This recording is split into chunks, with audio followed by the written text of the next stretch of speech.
गोकुळ सोबत गोकुल. सध्या कोल्हापूरमधील करवीर विधानसभेमध्ये शिवसेना शिंदे गटाचे नेते माजी आमदार चंद्रदीप नरके यांचा बोलबाला सुरू असल्याचं पाहायला मिळते. आज माजी आमदार चंद्रदीप नरके यांच्या नेतृत्वाखाली कोल्हापुरातील कळंबा येथे महिला सन्मान कार्याचा स्त्री कर्तृत्वाचा या कार्यक्रमाचं आयोजन करण्यात आलं होतं. या कार्यक्रमामध्ये आशा सेविका आणि CRP म्हणजेच बचत गटमध्ये कार्यरत असणाऱ्या महिलांचा भेटवस्तू देऊन सन्मान करण्यात आला. यावेळी आशा सेविका आणि बचत गटमध्ये कार्यरत महिलांनी चंद्रदीप नरके यांना आपल्या विविध मागणीचं निवेदन दिलं. तसेच माजी आमदार चंद्रदीप नरके यांना आपला जाहीर पाठिंबा दर्शवला. तुमचा हा भाऊ तुमच्या या मागणीचं सातत्याने पाठपुरावा करेल, तसेच त्यांच्या या मागण्या मुख्यमंत्री एकनाथ शिंदे यांच्यापर्यंत पोहोचवेल असं आश्वासन यावेळी चंद्रदीप नरके यांनी दिलं. आजच मला सगळ्यांनी निवेदन दिलं, त्यांना दिवाळी पाडव्याच्या शुभेच्छा दिल्या.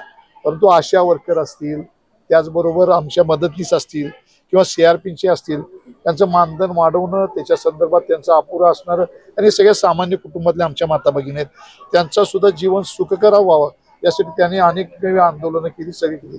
त्यांचं निवेदनही मी स्वीकारले आणि मी महाराष्ट्र राज्याच्या मुख्यमंत्र्यांना यांच्या संदर्भात जरूर ते योग्य ती कारवाई करा आणि या लोकांचं मानधन वाढवणं या दृष्टीनं मी परवा पण निवेदन देऊन आलोय आणि या संदर्भात मी लगेच या संदर्भात चर्चा करणार आहे. मी त्यांनाही आश्वासन दिले एक भाऊ म्हणून की निश्चितपणे तुमच्या ज्या मागण्या असतील ती मुख्यमंत्र्यांच्या पोचवून सोडवण्याच्या दृष्टीनं मी कटिबद्ध आहे. आज खऱ्या अर्थानं महायुतीचं सरकार आम जनतेच्या घरापर्यंत पोहोचायला लागले आणि मला वाटतं निश्चितपणे आज महाराष्ट्र राज्यातल्या सामान्य कुटुंबातल्या प्रत्येक नागरिकांना, आमच्या माता भगिनींना कळालं सरकार गतिमान कसं असतं हे निश्चितपणे आज या ठिकाणी कळून चुकलं.